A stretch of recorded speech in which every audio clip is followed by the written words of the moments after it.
वो इस वक्त इंडिया उस लेवल पर पहुंच चुका है, आप उनके नजदीक होंगे तो कुछ शायद आपका फायदा हो, दूर जितना जाएंगे उतने जलील ख्वार होंगे दुनिया में। आज आईएमएफ जितना जलील कर रहा है, मैं बता रहा हूं इसके पीछे भी भारत की नापसंदीदगी। Influence of Bharat is so strong in Washington DC, आप सोच नहीं सकते। वो दिन गए जब अफगानिस्तान में आपने कंटेनरों में से डॉलर उड़ाए, आपने याशियां की, तो कोठियां खरीदी, तो इधर पैलेस बनाए, वो दिन गए। बाइडेन ने अब आपको कुछ करना पड़ेगा भाई। इस दफा तो बाइडेन ने state of the union address में अफगानिस्तान का जिक्र भी नहीं किया। जितो जलील हो गया बंदा उथों दी गल करदा, जुतियां खा के आए तो अफगानिस्तान तो गल करदे ने, बल्कि गल करदा होवे मुंह पर कर लेंगे। अमेरिका जितना डीमोरलाइज अफगानिस्तान से हो गया है, वो नाम लेते हैं, उनके अगले 4 से दूर नहीं नाम लेंगे। उन्होंने जो अफगानिस्तान नक्शे से खत्म कर दिया, अफगानिस्तान पता नहीं अफगानिस्तान हु व्हाट तो वो Afghanistan they are not interested. उनका सिर्फ और सिर्फ उस रीजन के अंदर 2 चीजें उनकी रह चुकी हैं। चाइना, हमारा नया जो मकार्थी बना स्पीकर, वो भी जा रहा है ताइवान, और उनको सूट करता है।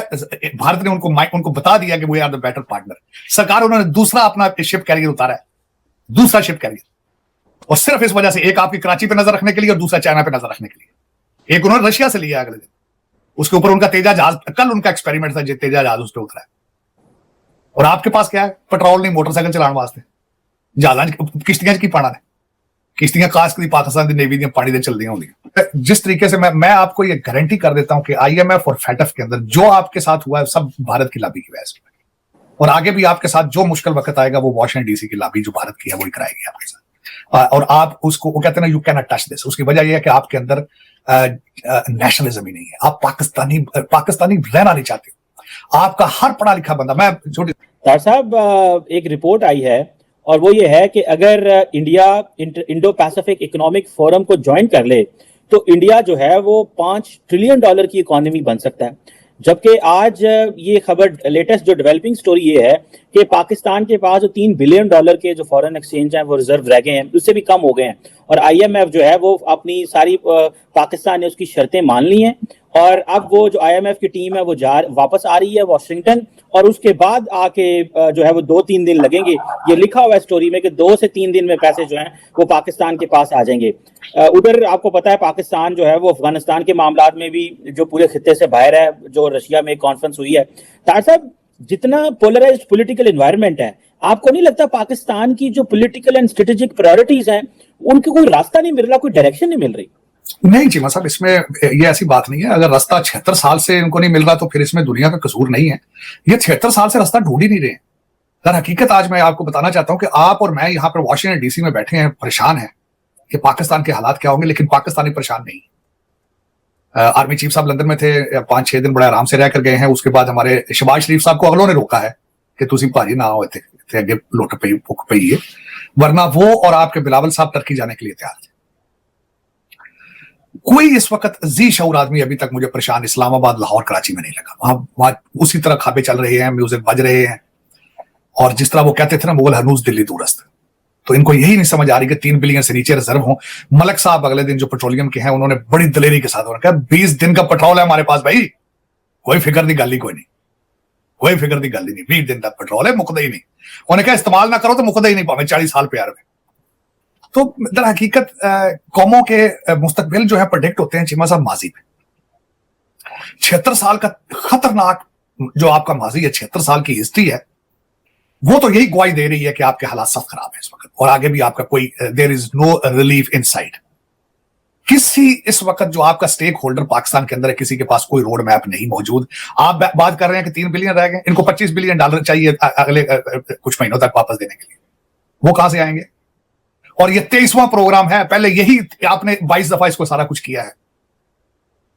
किसी ने आज तक, किसी के मुंह से निकला है, अमीरुल मोमिनीन ने कहा है आज तक कि आए कि ये फलां काम करेंगे, पाकिस्तान पांव पे खड़ा हो जाएगा? शहबाज शरीफ साहब ने कहा हो आए फलां इंडस्ट्री को ठीक करें। जरदारी साहब ने आज तक कहा आए जी करप्शन है, ब्लीडिंग है, इसकी बंद करें किसी तरीके से। कोई फर्दे वाहिद, कोई इस वक्त जो और दूसरा दुख वाली बात है कि जो चीज हो रही है उसको फौरन पकड़कर अदालतों में ले जाते हैं। हर सियासी मसला जो है वो अदालतों में लेके जा रहे हैं। अदालतें कौन सी हैं जिनका दुनिया में 139 से 130 नंबर है? जो अदालतें, लोगों को पता है अदालतों के अंदर क्या होता है, लोगों को पता है, उन्हीं अदालतों के अंदर ये सियासी फैसले लेके चले जाते हैं। कोई समझ नहीं आती कि अदालतों से ही पूछ लो क्या करना है यार। हमने हमारा मुस्तकबिल क्या है? अगर जज ही इतने सियाने हैं सिर्फ पाकिस्तान के अंदर, बल्कि मैं बल्कि ख्वाहिश करूंगा कि अगर कोई मुस्तकबिल के अंदर पाकिस्तान की इस्लाह करना चाहे तो वो एक मेहरबानी फरमाए, अदालतों की अपॉइंटमेंट का प्रोसेस जो है उसको चेंज करे। खुदारा शर्म आती है अदालतों के जजों के पोर्टफोलियो देखकर, शर्म आती है। किसान के जज है सारे चौधरी जुडिशरी जिन लोगों ने चौधरी इफ्तिखार की मूवमेंट में आए थे वो सारे इस वक्त जुडिशरी वो है आपकी। मैं इनको कहता हूं चौधरी जुडिशरी। मैं हमेशा कहता हूं सिविल जज बनने के लिए फिर को 3 इम्तिहान देने पड़ते हैं। किसी वकील का माल रोड लाहौर पे सर फटा है, आज वो हायर ऑफिस में बैठा है। ये सिर पड़वाने वाली जुडिशरी तुम्हारी, क्या इनसे एक्सपेक्ट करेंगे आप? और मेजॉरिटी के बच्चे टोरंटो और लंदन में बैठे हैं आपकी जुडिशरी के भी, क्या है तो आपको इनसे करेंगे? और हर चीज को चैलेंज करते। और मैंने आपके सेगमेंट में कहा था चीमा साहब, अमीरुल मोमिनीन इस्लामाबाद हाई कोर्ट से अपने केसेस को लाहौर ट्रांसफर करा रहे हैं। इसके अंदर बहुत कुछ छुपा हुआ है, सिर्फ इस बात के अंदर। और 22 करोड़ लोगों को पता है कि क्यों लेके जा रहे हैं वहां। लेकिन ये कि मैं आप उसको क्या करें? आप बात कर रहे हैं कि आज पाकिस्तान जिस जगह रशिया की बात कर रहे हैं, उस कॉन्फ्रेंस के अंदर China, India, Iran, Tajikistan, Uzbekistan बैठा है वहां पे। सिक्योरिटी एडवाइजर को उन्होंने बुलाया वहां पे। आज हमारी फॉरेन ऑफिसर मुमताज जहरा बलोच है, उनके पास कोई जवाब ही नहीं था कि हम क्यों नहीं गए। कोई जवाब नहीं था उनके पास। पाकिस्तान का एनएसए क्यों नहीं था साहब? नहीं एनएसए तो चलो किसी को यूनिफॉर्म च भेज देंगे, की फर्क पैदा है। एनएसए कंट्री बन जाता किहड़ा वो असां तुसां घड़ के बनाना सी। मैं कहता हूं सरकार आपके इस वक्त साउथ एशियन इंस्टीट्यूट ऑफ जो विल्सन सेंटर के जो हमारे माइकल कोलगन है, उन्होंने बिल्कुल 2 चीजें आइडेंटिफाई करती हैं और मैं 100% उनसे एग्री करता हूं। वो क्या है? उनका पाकिस्तान वहां नहीं गया, इंडिया से डरता और अमेरिका से डरता नहीं गया। बिल्कुल सही ऑब्जर्वेशन उनकी, बिल्कुल 100%। अमेरिका के क्योंकि आप कदमों में पड़े हैं कि वो अगर कुछ घंटे उनके डॉलर लेट होते हैं तो आप फारेंगे, वो किस तरह नाराज उनको करेंगे? वहां चले जाए तो इंडिया की चुदराहट आपने मान ली है, दोनों चीजें बिल्कुल ठीक की। लेकिन जो मैडम मुमताज जहरा बलोच है वो आके आप बिल्कुल कुछ नहीं कहती, नहीं जी असं किसी और जगह से चले जाएंगे, सानू पसंद ही नहीं। कहते उत्थे रशिया के मौसम ठीक नहीं सी, असं की जा करना है। वो तेल क्यों लैन लगे होना? कोई एडे औखे हो रशिया तो उत्थे भज जाते हो तेल। जिस दिन अटैक होने लगा तुहाडा वज़ीर आज़म उत्थे जो टुर गया, कहंदा मैनूं तो पता नहीं लगा इत्थे जंग होने लगी। कभी आपने सुना है ऐसी? अमीरुल मोमिनीन जो हमारा मुस्तकबिल का फिर वज़ीर आज़म है, उसकी स्टेटमेंट थी, कहता मुझे पता ही नहीं चला, किसी ने बताया ही नहीं कि आज जाके जंग शुरू होने लगी है यूक्रेन की। वो खड़ा उत्थे जा। और आज मैडम कह रही है, कहती किसी अच्छे प्लेटफॉर्म पे कहंदा असीं पार्टिसिपेट जरूर करांगे। लेकिन ये कि ये कोई पहले ब्लंडर तो नहीं ना, हमारे तो 76 साल भरे पड़े, किसी के मुंह से कोई लफ्ज नहीं निकला। मुझे सबसे बड़ी परेशानी ये है, हु का आलम है कि किस तरह पाकिस्तान ने सर्वाइव करना है। कुछ तो मुंह चो कड्डो यार, कुछ तो मुंह चो कड्डो। सिर्फ 3-4 चीजों के ऊपर आज सारा चल रहा है। एक जज कह देता, कहता जी इलेक्शन अवाम फैसला कर देंगे। अच्छा, उसके लिए उसकी स्टोरी सुना। एक दूसरा कहता 43 इनके, दूसरा जज बोले, वो कहना 43 इनके जो 43 इस्तीफे हैं वो कबूल ही नहीं हुए, है ना, बेच जान दो। अच्छा, चीफ सेक्रेटरी साहब आपके कहते हैं हमें 42 अरब रुपए की सिर्फ सिक्योरिटी के लिए 42 अरब रुपया चाहिए। चीफ सेक्रेटरी की स्टेटमेंट है। आईजी साहब ने कहा कि इलेक्शन कराने के लिए 4.5 लाख सिपाही चाहिए, हमारे पास सिर्फ 1.5 लाख है। अगर हमारे पास 1.5 लाख सिपाही मौजूद है, हमारे पास ऑप्शन क्या है? हमें आर्मी और रेंजर बुलानी पड़ेगी। वो अमीरुल मोमिनीन पसंद नहीं। अमीरुल मोमिनीन कहते हैं कि हमारे इलेक्शनों के अंदर आर्मी और रेंजर आएंगे तो वो तो हमें एक्सेप्ट ही नहीं। भंडी मौकी। फिर मैं हमेशा ये कहता हूं कि मैंने किसी किताब में पढ़ा था, जब हलाकू खान ने बगदाद का पत्थर से ईंट बजा दी थी, तो उस वक्त भी मस्जिदों के हमारे इमाम जो थे वो सोची पे सणजी शलवार कितनी ऊंची होनी चाहिए। तो आज आपके हालात बिल्कुल एब्सोल्युटली आप उसी जगह पर खड़े हैं, उसी जगह पर कि जो रेलिवेंट बात है कौम को बचाने के लिए, पाकिस्तान को बचाने के लिए, उसके बारे में कोई बात कर ही नहीं रहा। और आईएमएफ के बाद क्या होगा? मैं मियां शहबाज शरीफ साहब आपसे पूछना चाहता हूं भाई, शहबाज शरीफ, इमरान खान साहब, अमीरुल मोमिनीन, इस कौम को रोटी किस तरह दोगे आईएमएफ के बाद? मेरा ये क्वेश्चन मार्क है आज, मेरा क्वेश्चन मार्क है। आप पेट्रोल फिर दोबारा बढ़ाने लगे हो, बिजली के रेट आप बढ़ाने लगे हो, सेल टैक्स आप बढ़ाने लगे हो। ये कौम रोटी किस तरह खाएगी? मैन्युफैक्चर तो यहां पे कुछ होना ही नहीं है ना, जितनी बिजली महंगी हो जानी, पेट्रोल जितना महंगा हो जाना है, ये किस तरह लोग खाना खाएंगे? मैंने आपको शायद बताया था 60% अवाम इस वक्त आपकी बिलो पॉवर्टी लाइन पे है। जब ये तूफान आईएमएफ के बाद आएगा, सिर्फ लोगों के पास 2 ऑप्शन होंगे, या खैरात मांगेंगे या डाके मारेंगे। अब खैरात किस तरह मिलेगी? खैरात तो मांगने वाले बहुत ज्यादा होंगे, डाकों वाला ही ऑप्शन है पीछे। फिर वो डाकों के ऑप्शन, उसका क्या करेंगे आप? कौन संभालेगा इस मुल्क को? किसी के माथे पे कोई बल ही नहीं है। चीमा साहब ये एक लम्हा फिक्रिया है, बहुत सख्त, बहुत बड़ा एक ट्रेजेडी आने वाली है। ये मत मारी जानी कौम दी, कौम के पेट से जो पीटीआई की जो चीजें निकल जानी है, इनके दिमागों से नून लीग भी निकल जानी है, पीपीपी भी निकल जानी, सारा कुछ खत्म हो जाना इस आईएमएफ के बाद। लेकिन ये कि कोई परेशानी नहीं है, पता नहीं पता अफीम खादी ना रहे कि सूते पे, कोई समझ तो बाहर। और रशिया ना जाना मैं सब सख्त ज्यादती मैं समझता हूँ, प्लेयर ही नहीं हो आप किसका ये डिसीजन हो सकता है, इतना खतरनाक डिसीजन जो है। डॉक्टर साहब वो कहते हैं कि इंडिया को हमने खित्ते का पुलिसमैन नहीं बनने देना, अगर हम रशिया चले जाते तो इसका मतलब ये था कि इंडिया की बात हमने मान ली। और एनएसए मोहित यूसुफ साबक ने कहा था हम वहां नहीं जाएंगे इंडियन लेड इनिशिएटिव में, बिकॉज इंडिया स्पॉइलर है अफगानिस्तान में। This is what the government of Pakistan says. Absolutely Cheema साहब, इनके ना जाने से वो प्रोसेस रुक जाएगा। उन्होंने पहले वहां पे 17 कौंसल जनरल बना दिए थे अफगानिस्तान में, उन्होंने उनकी पार्लियामेंट की बिल्डिंग बनाई थी, पुलिस को ट्रेनिंग वो देते थे, बोल ब्रिज सड़कें उनके बनाते थे, इन्होंने रोक लिया था पहले। इनके ना जाने से कुछ चीज चेंज होती है? ये इंडिया के साथ यहां बैठ के जो मर्जी करते रहे, उनके खिलाफ बातें, कुछ चीज रुकती है उसके खिलाफ? वो इस वक्त इंडिया उस लेवल पर पहुंच चुका है, आप उनके नजदीक होंगे तो कुछ शायद आपका फायदा हो, दूर जितना जाएंगे उतने जलील ख्वार होंगे दुनिया में।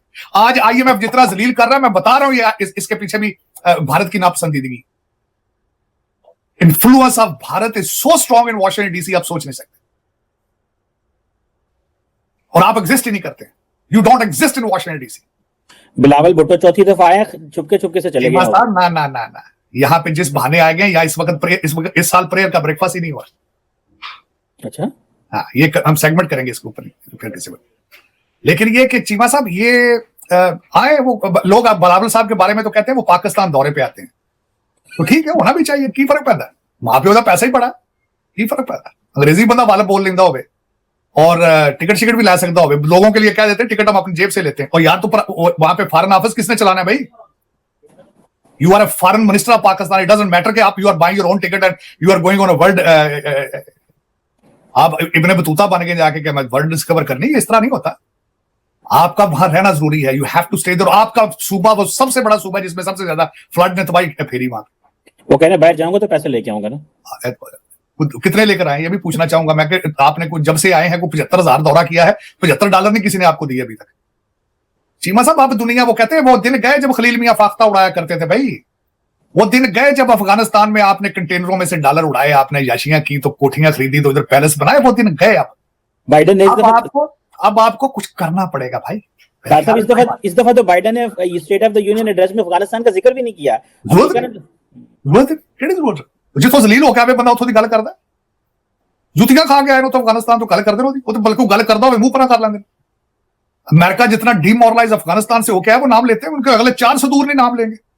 उन्होंने जो अफगानिस्तान नक्शे से खत्म कर दिया, अफगानिस्तान पता नहीं अफगानिस्तान हु व्हाट तो वो Afghanistan they are not interested. उनका सिर्फ और सिर्फ उस रीजन के अंदर 2 चीजें उनकी रह चुकी। चाइना, हमारा नया जो मकार्थी बना स्पीकर, वो भी जा रहा है ताइवान, और उनको सूट करता है। भारत ने उनको बता दिया कि we are the better partner. सरकार उन्होंने दूसरा अपना शिप कैरियर उतारा है, दूसरा शिप कैरियर, और सिर्फ इस वजह से, एक आपकी कराची पे नजर रखने के लिए और दूसरा चाइना पे नजर रखने के लिए। एक उन्होंने रशिया से लिया अगले दिन, उसके ऊपर उनका तेजा जहाज, कल उनका एक्सपेरिमेंट था, तेजा जहाज उस पर उतरा है। और आपके पास क्या है? पेट्रोल नहीं, मोटरसाइकिल चलाने वास्ते जहाज, किश्तियां की पाना ने, किश्तियां खास कर पाकिस्तान की नेवी दी पानी दे चलदी होंदियां। लेकिन चीमा साहब दर हकीकत मैं जो सारा लुबे लुबाल जो निकाले, जितना लुबे लुबाल, बात खत्म होती है नेशनलिज्म, बात के नेशनलिज्म। जब आप अपनी नेशनैलिटी में प्राइड ना रखते हो, वही हालत होती है जो पाकिस्तान में।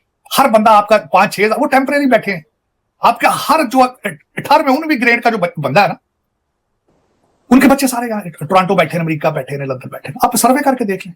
तार साहब अब ये जो बात चल पड़ी है, एक तो हुकूमत ने वो एडवाइजर पे एडवाइजर लगाई जा रहे हैं, वो कह रहे हैं 5 वजीर आज़म ने एडवाइजर और लगा दिए हैं। तार साहब आप एक बात करते होते हैं कि जब ये सिस्टम रिपेयर नहीं, इसको खत्म ही हो जाना चाहिए, ये डिफॉल्ट ही क्यों नहीं कर जाते?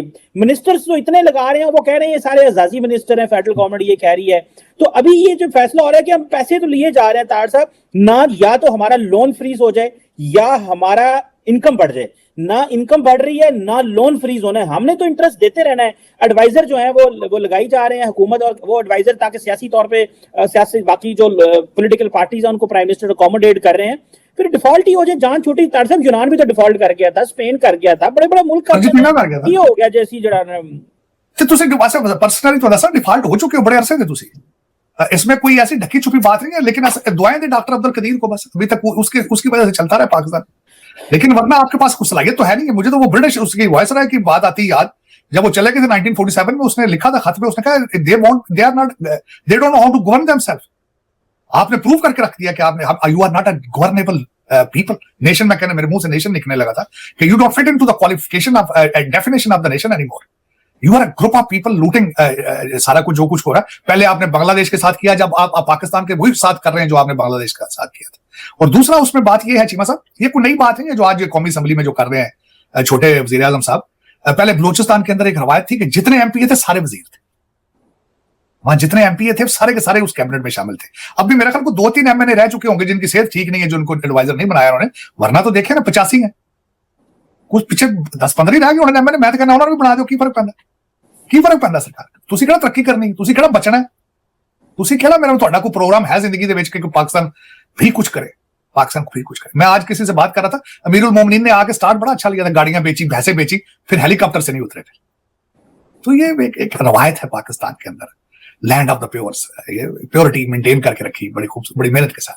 क्या कहा जा सकता है चीमा साहब, ज्यादा सर आज स्टेट डिपार्टमेंट ने एक स्टेटमेट दी है अभी थोड़ा देर पहले, और यूएस स्टेट डिपार्टमेंट के काउंसलर हैं डायरेक्ट शोले, उन्होंने कहा है कि हम पाकिस्तान की जो इकोनॉमिक सिचुएशन है वो अमेरिका की टॉप प्रायोरिटी है और हम हर तरह पाकिस्तान की मदद करेंगे।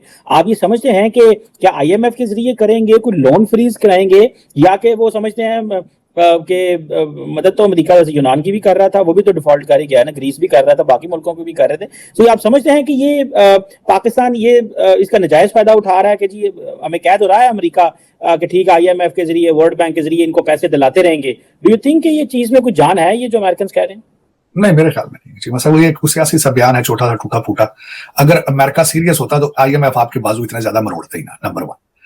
और दूसरा ये है कि ये आपसे ना, वो कहते हैं ना, नक ना लकीरा ना कढ़ा आईएमएफ तो जाके आज भी कढ़ा रहे हैं। आज भी आपके जो सेक्रेटरी हैं फाइनेंस अमित शेख साहब, उन्होंने कहा है जी कि वो चंद शर्तें कहते टाइपो जो रह गए 4 कहते साढ़े गलतियां हो गई, क्लर्का ने करती शाम तक असं लैटर ठीक बना लांगे, समरी जी कढ़ लांगे सी। लेकिन ये कि चीमा साहब नक ना कढ़ा रहे लकीरा थोड़ियां, अमरीका नाल होंदा तेज ना होता। अमरीका आपके साथ नहीं है, अमेरिका आप सिर्फ बातों शातों से आपके साथ है, वरना उन्होंने मेरे ख्याल में कह दिया कि ऐसी मोहब्बत से हम बात है। वो अब वो कहते हैं कि भाई आप इस तरह करें कि पहले कुछ है, आपकी वो कहते थोड़ियां प्रॉपर्टियां साढ़े नालों ज्यादा ने लंदन दे विच, प्लीज तुसी ध्यान करो अपना। तो वो अब मेरा मकसद चीमा साहब इस वक्त जिस तरीके से मैं आपको ये गारंटी कर देता हूं कि आईएमएफ और फैटफ के अंदर जो आपके साथ हुआ है सब भारत की लॉबी की वजह से, और आगे भी आपके साथ जो मुश्किल वक्त आएगा वो वॉशिंगटन डीसी की लॉबी जो भारत की है वही कराएगी आपके साथ। और आप उसको, वो कहते हैं ना, you can not touch this. उसकी वजह यह है कि आपके अंदर नेशनलिज्म ही नहीं है, आप पाकिस्तानी रहना नहीं चाहते। आपका हर पढ़ा लिखा बंदा, मैं छोटी। तो दोस्तों जैसे कि आपने क्लिप में देखा कि भाई अमेरिका में बढ़ता भारत का इन्फ्लुएंस भाई साहब पाकिस्तान के लिए बहुत बड़ी खतरे की घंटी है।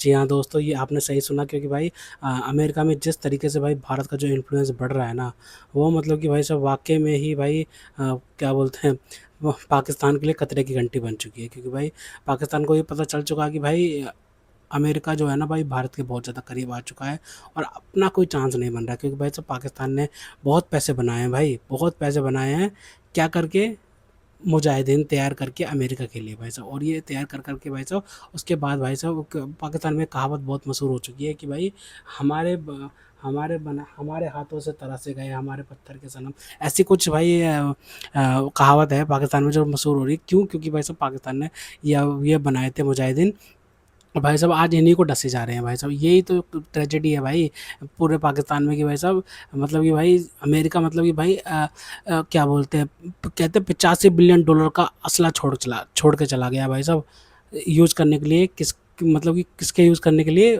तालिबान के यूज़ करने के लिए, पाकिस्तान को ठोकने के लिए भाई। ये चीज़ें मतलब भाई अमेरिका करके गया और भाई साहब ये, और भाई अमेरिका को अपना बाप बना लेते हैं भाई साहब। ये मतलब भाई समझ नहीं आता इनको कि भाई